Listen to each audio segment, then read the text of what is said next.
Praise lord. హల్లెలూయా. మన ప్రభును రక్షకుడైన యేసుక్రీస్తు నామంలో అందరికీ నా హృదయపూర్వక వందనాలు. ఈరోజు ఒక మిషనరీ ఉమెన్ కోసం మనందరం కూడా నేర్చుకుందాం. ఆమె పేరు మదర్ తెరీసా. ఈమె 1910వ సంవత్సరం ఆగస్టు 26వ తేదీన యుగోస్లావియా అనబడిన దేశంలో స్కొబ్జా అనే స్థలంలో జన్మించారు. ఎలుకల చేత చీమల చేత తినివేయబడుతూ ఒక స్త్రీ రోడ్డు పక్కన పడి ఉంది. ఏడ్చుటకు కూడా ఓపిక లేనంత బలహీనంగా ఉంది ఆమె.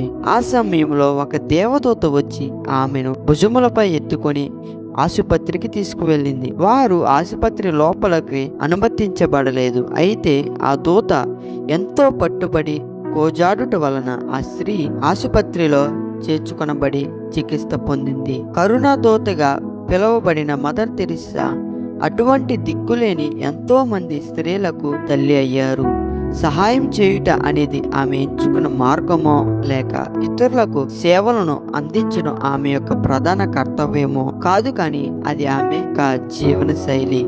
వేలాది మంది పేదవారికి ఆశ్రయం ఇచ్చి పోషించడమే కాకుండా వారు క్రీస్తుని తమ రక్షకునిగా ఎరుగుటకు ఆమె సహాయం చేశారు. 18 సంవత్సరాల వయసులో సేవ చేయమని దేవుని నుండి వచ్చిన పిలుపుకు విధేయులై దేవుని కొరకు ఒక సన్యాసిగా జీవించుటకు తనను తాను సమర్పించుకున్నారు మదర్ తెరీసా.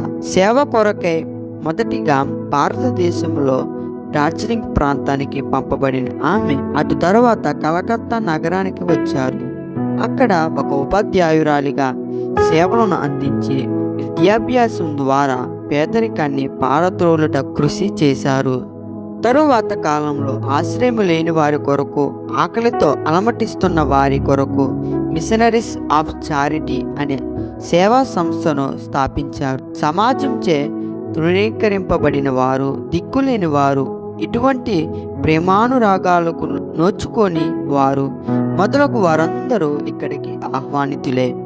ఆరంభ దశలో ఎటువంటి విరాళాలు లేక కేవలం దేవునిపైన ఆధారపడి సేవ చేసినప్పటికీ త్వరలోనే స్వచ్ఛందంగా సేవలను అందించేవారు ఆమెతో చేతులు కలిపారు మరియు ఆర్థికంగా కూడా సహాయం అందడం మొదలైంది. నేడు ఈ సంస్థ ప్రపంచ నలుమూలలకు విస్తరించినదై దీనులైన పేదలకు చేయూతనిచ్చుటకు చురుకుగా పనిచేస్తున్న వేలాది మంది సభ్యులు కలదిగా ఉంది.